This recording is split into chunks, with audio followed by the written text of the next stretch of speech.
வாரத்தில் ஒரு நாளைக்கு முடக்கு தான் தோசை சாப்பிட்டா கை கால் குறைச்சலாம் கேட்கும். நீங்களும் வீட்டில் ஒரு வாரத்தில் ஒரு நாளைக்கு எடுத்து சாப்பிடுங்க, உடம்புக்கு நல்லது.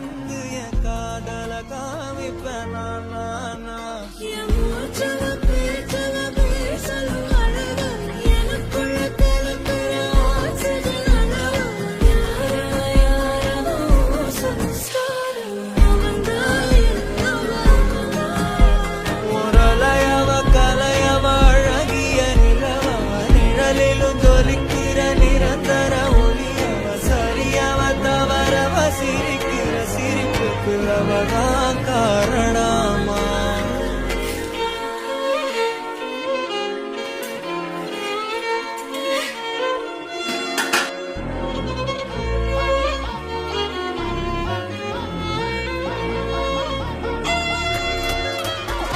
மறக்காம சர்ப்ரைஸ் பண்ணுங்க.